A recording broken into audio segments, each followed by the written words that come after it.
Mwese muriko muradukurikira turabaramukije tubaha n'ikaze mu kiganiro intwaro nziza. Ikiganiro mutegurirwa n'igisata co kumenyesha amakuru mu bushikiranganji bw'intwaro hagati mu gihugu, iterambere rusangi n'umutekano. Uyu musi mu kiganiro cacu tuza kurabira hamwe ibijanye n'inama umushikiranganji w'intwaro hagati mu gihugu, iterambere rusangi n'umutekano yagiranye n'abajejwe intwaro bo mu ntara ya Kayanza, ba musitanteri hamwe n'abashefu de zone mu ntumbero yo kuganira n'abo bajejwe intwaro, aho yabasavye ko bategerezwa kuba abasuku b'abene gihugu, bakongera bakagira umwitwarariko ku bijanye n'ubuzima bw'abene gihugu. Akaba yarabasavye kandi ko bokurikirana ibikorwa vy'abene gihugu mu ntumbero yo guteza imbere iyo ntara. Iyo nama ikaba yuguruwe n'ijambo ry'ikaze rya buramatari w'iyo ntara ya Kayanza, aho yamenyesheje ko muri rusangi umutekano wifashe neza muri iyo ntara. Nyakubahwa Umushikiranganji, mwagendeye intara mwagendeye no munsi biratekanye mu bice byose bimeze neza, ariko mu ncamake tubabwiye mu bisata bimwe bimwe na cyane cyane duhereye mu gisata cy'umutekano ko bavuga ngo karara mu Rwanda ntibacura. Umutekano mu ntara ya Kayanza wifashe neza mu makomine yose uko ari 9, ndetse intara isanzwe ifise n'igice kinini c'ikibira, kandi ikaba ihana urubibe igihugu cy'u Rwanda. Umubanyi atatumereye neza uno munsi, ariko aho hose abanyakayanza twama twagavye kandi turabona yuko hacungerewe. Imbibe z'igihugu ziracungerewe n'inzego z'umutekano kwivuna abansi, ikibira kiracungerewe n'inzego z'umutekano kwivuna abansi, eka mu makomine hose izo nzego ziri kumwe n'abenegihugu vyifashe neza. Amakomite y'umutekano ari ku kivi kandi gushika ino saha ariko arakora neza, kandi bose mu nyabune bakorera hamwe twumvikana. Muri rusange rero bijanye n'umutekano naho nogarukira kuko byose bimeze neza, ariko duhamagarira bene igihugu mu Kayanza kwama bagavye gutambana na mukeba na kubita urugori.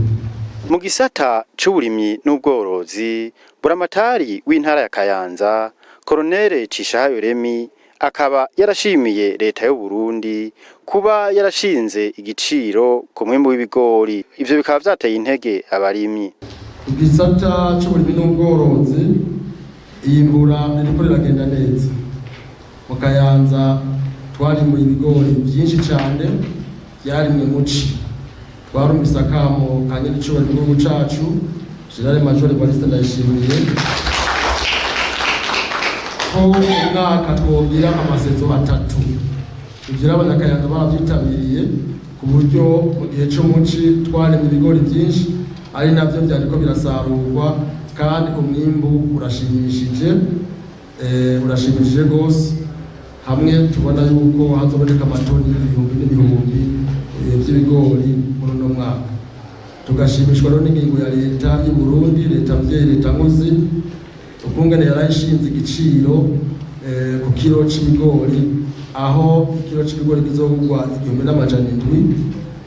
Ivyo rero bikaba byadushimishije kuko byateye intege abarimyi, uko bahora barima hama bakarimarima kandi bararimye. Abadanza bahora bikika mu kiza bagaca babagurira n'icane yikize, umurimo agenda yimyiza bamvu agenda yidoga, ariko ubu baravuga bati bwabundi koko ni leta mvyeyi, leta nkozi. Twari duhanganye rero muri iyo minsi n'abikika mu kiza bagaza kugura amabango y'ibigori amafaranga ari hagati y'amajana 500 n'igihumbi.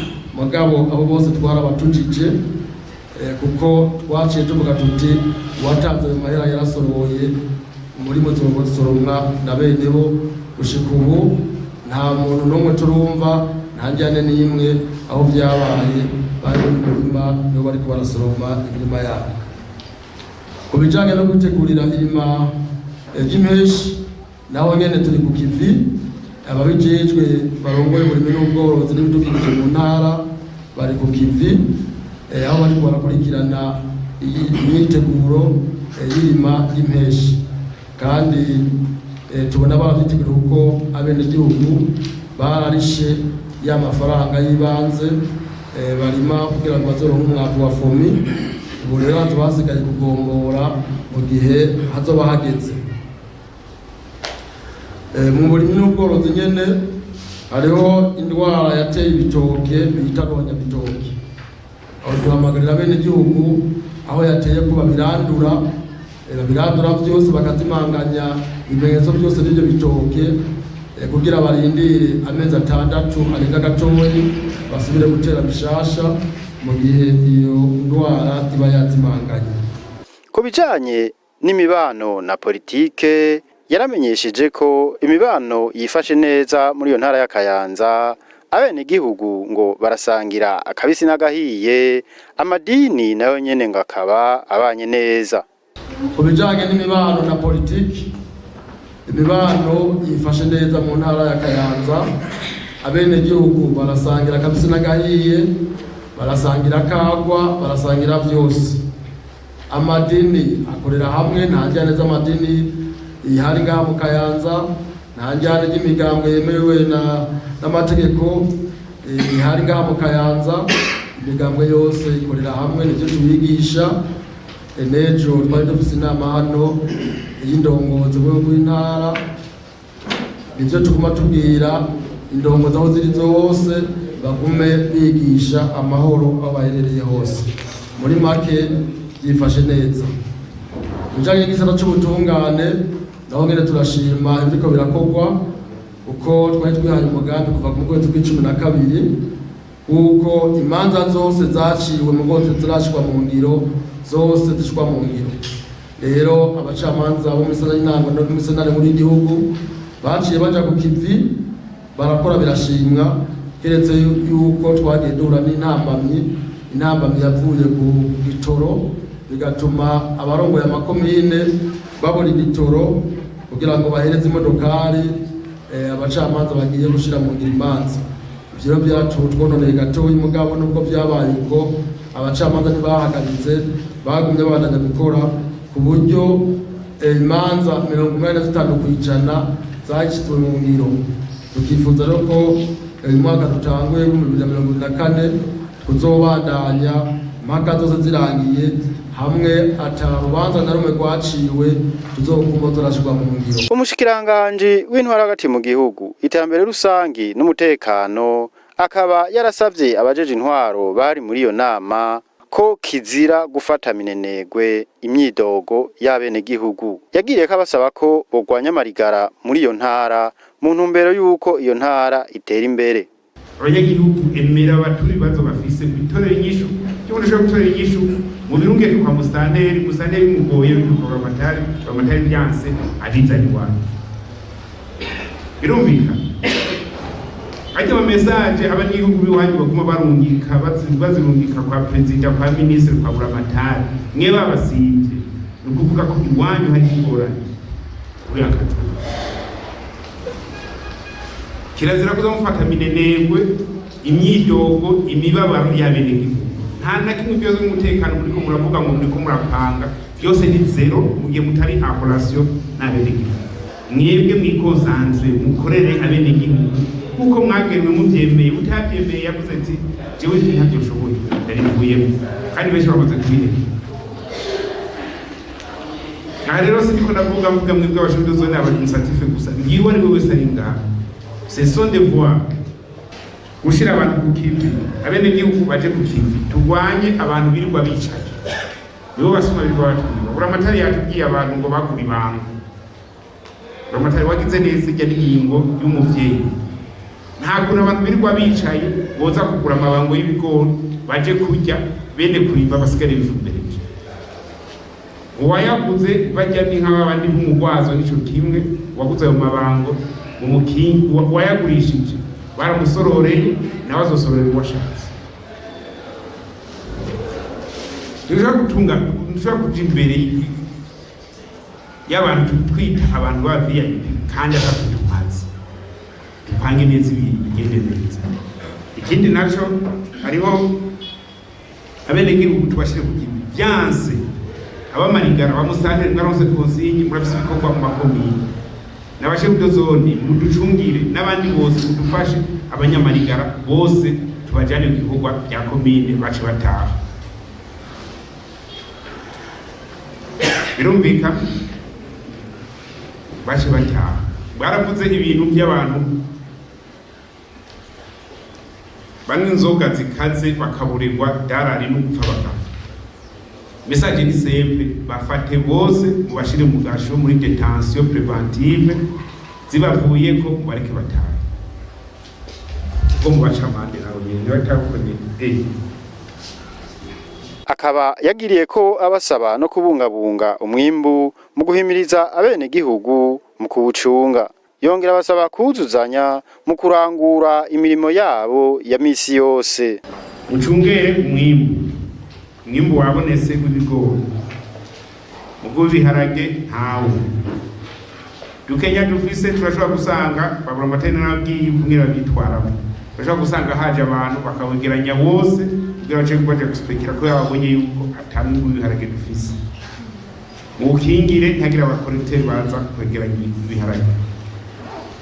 Mucungere neza ibigori nabwiye babura amatene namwe bamusane mu byumve niba tabi bashikirije. Ibigori umuntu azoza kugura ikigori musi ya 1700 yo nibo zikibi mu mufate 1700 niyo mafaranga make agenda ku mufuko w'umurimyi w'ibigori. Na 1680 na 1650 ni 1700 muguzoza na bibiri na yamu yamu mwene gihugu nawe umufuko bombo mugo musi ya 1700 jambe. Mushire hamwe rero ingufu mushire abantu ku kivi mugabo tugira urunani rw'intamenwa kuri iby'umutekano by'iterambere cyane cyane twuzuzanye indusamburane. Indongozi zo mu ntara muze muravugana uramatara babera umuvyeyi abagiye kudahuza abahamagare muvugane mutunganye ibintu neza kuko ruja gushwana niko abene gihugu baducisha mwijisho. Baravuga ati nanaka tiho nta kigenda amukanza nta kajagari gahari mugabo mwefite ko haja kajagari ubwana hari kajagari wambera bibazwa ni mwebwe abakuru. Kajagari kabaye muri zone shobdo zone ni wabibazwa kabaye muri komine musanteri na komiseri kominali n'abandi bashefu komino no mu bibazo kabaye mu ntara wambera abazwa ni buramatari mugabo namwe shobdo service de consent murimwe mu babibazo. Cyo gituma buramatari ni numwe mukuru w'igihugu habaye akantu katameze neza abahotera cabahamagara kabegeranya akabahanura imbere yuko baja mu bihano. Mugora ashobora gusanga yakoze ikintu kitagirirwa igikombo abari muzo bavuge ngo navuze ngo ngashaka umuhano oyi ari ibyaha bitagirirwa igikombo bidahari mugara akantu gatonya ko kwihenda mu veza appreciation aho muravugana mukaraba kumwe mutunganya ibintu atawanja wawe mugire synergy rero muramforce ingufu cyane cyane muri yo complementarity. Mugaheraheza iyo nama umushikiranganji w'intwaro hagati mu gihugu iterambere rusangi n'umutekano akaba yahamagariye ba musitanteri n'abajefu dozone bari bitavye iyo nama kubandanya bitaho imfuvyi n'abafakazi baba baje kubitura. Nukuri umwe wese agerageze ibishoboka abantu mwitaho kuta abandi imfuvyi n'abafakazi w'abavyeyi bawe. Birababaje igihugu kirimo indongozi mu ntwaro inyamiramabi, ubutungane n'izindi nzego zose, aho turonka abapfakazi babura iyo baja n'iyo bava, bariko baraturatuzwa n'abaramu babo cangwa n'abasenyi, bagashaka bagereka ko n'abana babo birababaje gose birateye isoni. Hano umugore yapfakaye hakuba konsole kugira afashwe, baramuwe n'abasebukwe bakaba mugira umugambi kugira baspekire kuri succession yo gutwara rimwe na rimwe no kubica bakabica. Ibi bintu kweri tubihagurukire kweri kabisa, dushaka imihezagiro y'Imana. Iki kintu ntihagire uzogifata bireba prokire umuntu w'umupfakazi nazi wawe canke imfungwa uzogura amarembo mwe n'umukuru wa sentare. Abajejwe intwaro bobo barazi ko ari obligatoire. Aba bantu mérite l'assistance. Mungere Yesu yavuze ngo umugabo w'apfakazi uri se w'imfungwa. None muri community abase basohokera Yesu. Ega mwebwe muserukira Yesu muri komine, unaweza amuserukira mu ntara, abandi muri zone, abandi ku mutumba, abandi mu butungane umusata vyose. Mwebwe mujeje amagara y'abantu, nimwabona imfuvyi iri kwirazerera yabuze kugende igirumuti, telefona mustanteri byanse mubwire buramatari, byanse gose mubwire mubone mumwishije ngo nta mahera bahaye. Gukora miso yanyu ya mbere so kwegeranya amahera. La mission yanyu ya mbere niyo gukiza yameze ndikose. Ako kiranse demo sivyo ka. Tendabeje. Nimushira amafaranga imbere. Inyuma y'iyo nama tukaba twaraganiriye n'abajeje intwaro, aho bamenyesheje ko bakenguruka ikiganiro barejeje kugirana n'umushikiranganji. Bakamenyesha ko bagiye gushira mu ngiro ivyo bari bahejeje gusabwa. Mbere nabanza gukenguruka ikiganiro tuvuyemo n'umushikiranganji w'intwaro yo hagati, iterambere rusange n'umutekano, kandi ubwa mbere nshima abo bahuye, twahuye turi abasitanteri, turi abashefu b'zone. Ico twagishimye cane kubera n'ubwa mbere novuga yuko yarahuye n'abashefu b'zone kugira nabo nyene bumve ico yifuza ku mwenegihugu muri rusange.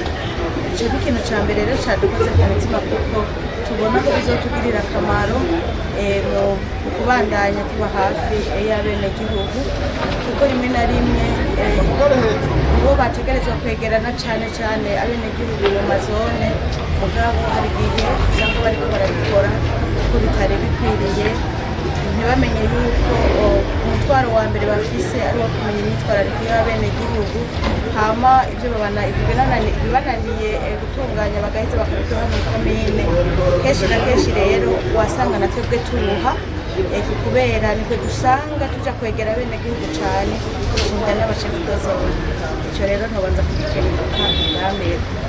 Rero muri byinshi umushikiranganji w'intwaro hagati yatubwiye, hariho ivyo yashimikiyeko cane, bwambere umutekano w'abenegihugu, umutekano muri rusange, iterambere ry'abenegihugu kugira ngo twinjire muri ya mbonoka zoza y'umukuru w'igihugu cacu c'Uburundi, aho muri 2040 tuzoba igihugu cifashe, tuzokibonera cane mu makomine, mu mazone no ku mitumba, n'igihugu giteye imbere muri 2060. Muri ivyo yatweretse ibikorwa nyamukuru tutegerezwa kubanza gukorera abenegihugu kugira ngo bigire iryo hangiro bajyanye n'icubahiro tuzorishikeko. Bwa mbere nk'indongozi yatubwiye yadutekereye kuba hafi cane y'abenegihugu, tukabagirira umwitwarariko, tukabereka ibere n'ibikwiye, tukabafasha mu gukurikirana ibikorwa byabo by'iterambere, tukabafasha tukabigisha gukora, tugakura amaboko mu mpuzu. Aho yatuhamagariye kurwanya cyane amarigara, kuko bajya bagira amarigara akenshi nibo badakora, bigatuma tudashika kwihangiro. Yaduhamagariye kandi cyane no gufasha abenegihugu mu kudasesagura umwimbu, cyane mu kurwanya ba bantu baza kubahenda ca gihe co mwirima bakaza kubagurira ivyo bitwa imigwazo, kuko baba bafatiye bahejeje gusesagura imbuto yabo. Aho yatweretse ingene tugiye kubikora neza ku neza nyene y'umwenegihugu. yatubwiye ibitari bike ko twese tutegerezwa gukora dusize imitima mu nda, aho akaba yaciye hirya no ku bisata bitandukanye aratwereka ingene umuntu uwo ari we wese adashyize amaboko mu nda aba ariko aratoteza, niko nobivuga, umwenegihugu, haba mu magara y'abantu, mu ndero n'ibindi. Yadutekereye impanuro zitandukanye, aratwereka yuko umutekano w'umwenegihugu ari kirumara, ahatari umutekano ko nta n'iterambere rihashoboka. Aho yadukanguriye rero kuba hafi abenegihugu bonyene ubwabo, tukabumvise ko umutekano wa mbere ari uwabo. Rero nk'abariko bahabwa izo mpanuro zitandukanye, hariho uko twahora tubikora, kandi twarabonye yuko iyo indongozi zegereye cyane abenegihugu hari ibibazo byinshi usanga byavuye mu nzira, ugasanga umwenegihugu ntariko arajuragira, ntariko aratakaza umwanya, akaronka umwanya munini cyane cyane mu iterambere ryiwe. Rero nk'indongozi nka je ndongoye komine, kumbure n'abagenzanje n'abashefu dozori bwa mbere, twabonye aho kumbure umwe wese atariko arabikora neza kugira ngo umwenegihugu ashobore koroherwa no gutunganirizwa neza mu buzima bwiwe bwa misi yose. Twabonye abantu benshi imigwi itandukanye yaduhamagariye kuba hafi cyane. Aha turavuga usanga imfuvyi, abapfakazi batotezwa mu ngo, cyangwa bajya usanga bari mu bafise imanza zo kwahukana, batotezwa na baramu babo n'abandi. Yaduhamagariye kubaba hafi cyane kugira ngo tubatekanisha imitima yabo, kuko nabo nyene badatekanye n'iterambere ntiryokunda. Aho twabwiwe yuko n'abo bana usanga baje mu mabarabara, usanga ari babandi badagira ikibafasha, duhamagarirwa ahubwo kumenya ibibazo bafise natwe nk'intwaro, tugaheza tukaraba ico dushoboye tukagikora, n'ico tudashoboye naco tukagiha inzego zidukurira. Kandi twe turamaze kubibonana cyane cyane nk'uyu mugambi wo gutahukana impunzi, twarabibonye mu makomine, twarashobora kubafasha kubaka ibigega, hama tugasanga ibisakazo ntitubifise, tugaca dusanga dutanga amaraporo mu ntara, intara nayo ikabitanga mu bushikiranganji dusanzwe dukukiramo bw'intwaro yo hagati, nabo bagaheza bakatuzanira ibisakazo. Aho yaciye anaduhamagarira ngo twiteho cyane imiryango y'abatwa, kuko abenshi usanga babayeho mu buzima butoroshe. Nico naco nyene twacakiriye, izo kampanye twarazitanguye, mugabe intambamyi duhora tugira, hari igihe tukazubaka wanka ko tukagira ibigega byinshi, mugabo ugaca usanga igihe c'imvura kiraje tutararonka ivyo bisakazo, ugaca usanga rimwe na rimwe biratugoye. Ariko nico nibaza yuko kumbure tubitanguye kare, hama tugatanga amaraporo hakiri kare, nico kizotorerwa umuti. Twama twabonye ivyo tutangiye amaraporo biraheza bikagenda neza. Mu karere sanzwe ndongoye, abenegihugu banyitura baba bafise ibibazo bitandukanye. Ibibazo bishoboye kubatunganiriza ndabitunganya, ibyo ntashoboye navyo nkaca ndabirungikira abankurira. Rero sanzwe ndongoye iyo rwego rw'abahuza, jewe aho mu mitumba 10 sanzwe ndongoye dukorana neza, ariko gusa mu ntango bagitangura, murazi yuko umuntu agitangura igikorwa kanaka birabanza bikagorana, hari aho byagiye beza biragorana, ugasanga harimo utuntu tutunenge. Hanyuma nk'umutware nanje ndiko ndababa imyaka ishika hafi 8 ndogoye iyo zone ya Gwegura, narabegereye ndabahanura, hanyuma ndetse no muri komine barabahanura. Na Jiji Perezida wa sentare y'intango ya Muruta abaha impanuro, ngerageje kuraba mu cyumba ndongoye, je mbona bimeze neza. Murakoze cyane rwose, kuko mubivuze ibyo bintu bijanye n'intuze n'imigwazo, na twebwe mu manama ba mustanteri arongoye komine ya Muruta yarabitubwiye yuko abantu bakora ibintu by'imigwazo twovira hasi rimwe twese abajijwe intwaro tukabikurikirana kugira ngo abo bantu bariko bariba abenegihugu. Rero ni kuvuga rero ivyo onye twabifashe nkama, tugiye kubikora kugira ngo abenegihugu ntibahave bambugwa utwabo. Twosozera ikiganiro cacu cy'uyu munsi tubamenyesha ko tuzosubira mu kiganiro nk'iki, aho tuzoganira ku bijanye n'inama umushikiranganji yagiranye n'abenegihugu bo mu ntara ya Ngozi.